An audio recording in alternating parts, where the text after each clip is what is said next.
नमस्कार, मैं हूं विनोद महला। आप देख रहे हैं दा मुद्दा। हरियाणा में कुछ ऐसी विधानसभाएं हैं जिसके नतीजे जानने के लिए हर कोई उत्सुक है।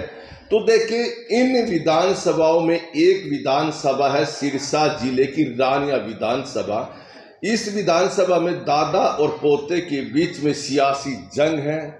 ये दादा है रणजीत चौटाला, जो 5 साल तक हरियाणा सरकार में मंत्री रहे, और पोते हैं अर्जुन चौटाला। अर्जुन चौटाला अभय सिंह चौटाला के बेटे हैं और 2014 में कुरुक्षेत्र के रण में उतर चुके हैं, लेकिन उन्हें सफलता नहीं मिली थी। ऐसे में इस दफा अभय सिंह चौटाला ने अपने छोटे बेटे अर्जुन चौटाला को रानिया विधानसभा से चुनाव मैदान में उतारा है और यहाँ मुकाबला बड़ा कांटे का बनता दिखाई दे रहा है। दरअसल देखिए, रानिया विधानसभा में इंडियन नेशनल लोकदल का कभी गढ़ हुआ करता था।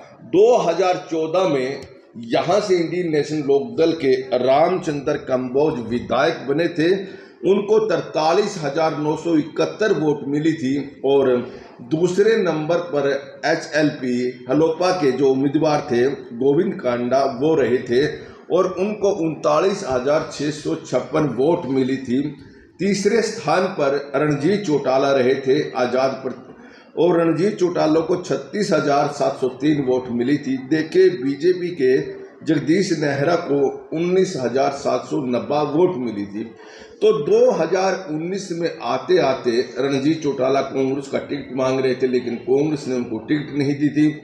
आजाद प्रत्याशी के तौर पर चुनाव लड़ा। तो देखिए, 2019 से पहले इंडियन नेशनल लोकदल से जेजेपी निकल गई थी। इसके कारण से सिरसा जिले में इंडियन नेशनल लोकदल कमजोर हो गई थी। हालांकि जेजेपी भी वहां मजबूत नहीं थी। मात्र इलाहाबाद से इंडियन नेशनल लोकदल ने जीत हासिल की, जो सिरसा जिले में पड़ती। अभय सिंह चौटाला चुनाव जीते थे। तो यहाँ कहीं ना कहीं अभय सिंह चौटाला ने अंदर खाते रणजीत चौटाला का समर्थन किया था और रणजीत चौटाला बड़े लंबे समय के बाद विधायक बने थे।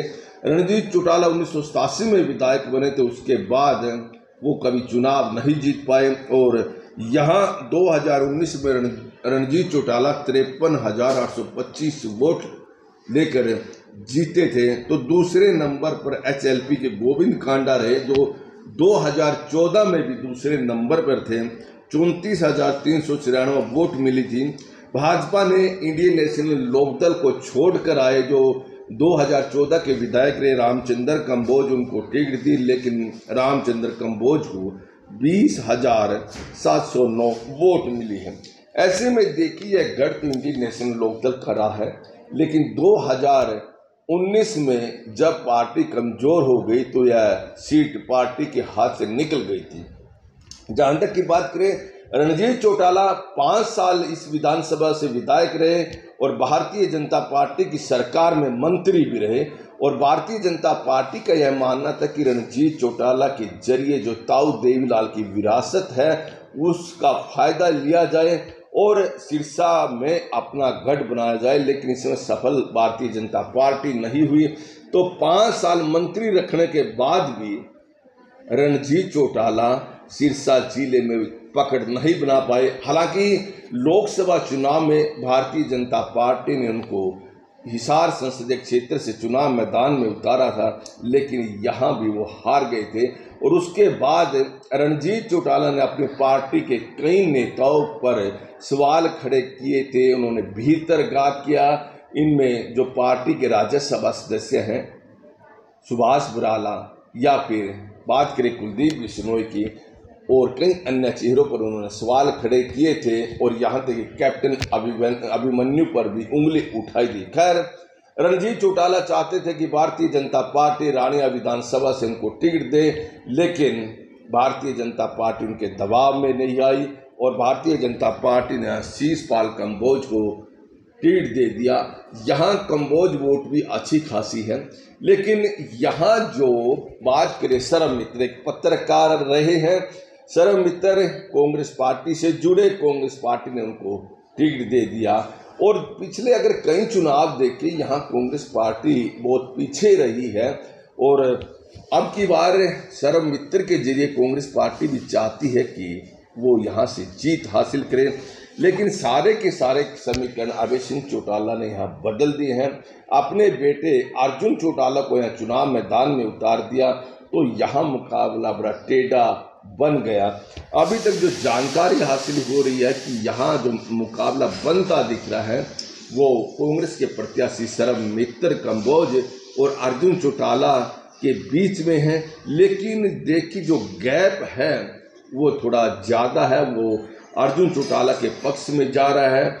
यानी अर्जुन चौटाला का पलड़ा सर्वमित्र कंबोज से ज़्यादा भारी दिखाई दे रहा है। कारण यह भी है कि यहाँ कंबोज चेहरे भी दो हैं। हालांकि जाट चेहरों की बात की जाए यहाँ दादा और पोता दोनों हैं, लेकिन कहीं ना कहीं यहाँ जो चौधरी की लड़ाई है वो भी आगे बढ़ती नजर आ रही है। सिरसा के लोगों को लग रहा है कि चौधरी हमें फिर से वापस चाहिए और यह चौधरी अभय सिंह चौटाला ही ला सकते हैं। ऐसे में अभय सिंह चौटाला के नाम पर यहाँ इंडियन नेशनल लोकदल इस जिले में दूसरे दलों पर भारी पड़ता नजर आ रहा है। और कई नेता ऐसे हैं, पवन बेनीवाल जैसे नेता, वो भी अब अभय सिंह चौटाला के साथ आ गए हैं। 2014 में इलाहाबाद से पवन बेनीवाल ने अभय सिंह चौटाला के खिलाफ चुनाव लड़ा था। हालांकि इससे पहले दोनों एक हुआ करते थे। खैर, बात रानिया की करें, रानिया विधानसभा क्षेत्र में अभी अर्जुन अपने मुकाम पर अपने लक्ष्य की तरफ बढ़ते नजर आ रहे हैं। हालांकि सर्वमित्र कंबोज भी ने अच्छी खासी टक्कर दे रहे हैं। अभी तक यह माना जा रहा है कि अर्जुन चौटाला यहाँ 47,000 से लेकर 52,000 तक के बीच में खड़े हैं। वहीं सर्वमित्र कंबोज की बात करें 32,000 से लेकर 37,000 वोटों के बीच में खड़े हैं। और रणजीत चौटाला की बात करें, यहाँ रणजीत चौटाला इस दफा आज़ाद प्रत्याशी के तौर पर फिर अपना बागी आजमा रहे हैं। वो 28,000 से लेकर 32,000 के बीच में खड़े हैं। और बात करें भारतीय जनता पार्टी के प्रत्याशी शीशपाल कंबोज की, वो 15 और 17 के बीच में खड़े हैं। यानी भारतीय जनता पार्टी यहाँ काफ़ी पीछे चली हुई है। और अगले जो 5-6 दिन हैं, इन 5-6 दिन में ऐसा माना जा रहा है कि वहाँ रणजीत चौटाला भी गट सकते हैं। और रणजीत चौटाला जितने गटेंगे उसका फायदा जो मिलेगा वो अर्जुन चौटाला को मिलेगा। यानी इस बार इंडियन नेशनल लोकदल अपने गढ़ में जीतती नजर आ रही है, इसमें कोई दो राय नहीं। और देखिए, अर्जुन चौटाला पहली दफा विधानसभा में पहुंचेंगे। और इस बार ऐसा भी देखा जा रहा है कि जहां 2019 में इंडियन नेशनल लोकदल की मात्र 1 सीट आई थी, इस दफा इन सीटों में 4-5 गुना बढ़ोतरी हो सकती है। यानी 4 से 6 सीट के बीच में इंडियन नेशनल लोकदल जीतती नजर आ रही है। और ये इंडियन नेशनल लोकदल आगे 5 साल में इस जीत पर सवार होकर आगे बढ़ सकता है, इसमें कोई दो राय नहीं। 2029 में हो सकता है कि इंडियन नेशनल लोकदल और आगे बढ़े।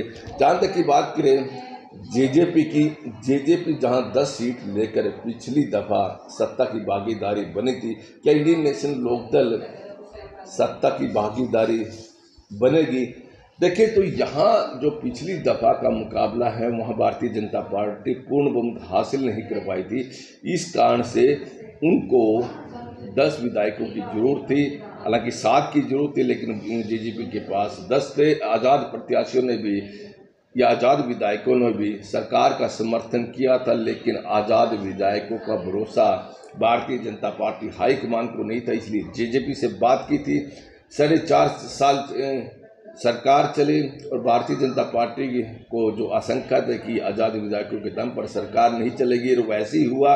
और पिछले 6 महीने में आज़ाद विधायकों ने समर्थन दिया भी और वापस लिया भी। खैर, अब देखने वाली बात रहेगी क्या कांग्रेस पार्टी पूर्ण बहुमत के साथ सत्ता में आती है। अगर आती है तो उस स्थिति में हो सकता है कि इंडियन नेशनल लोकदल को विपक्ष में जाना पड़े।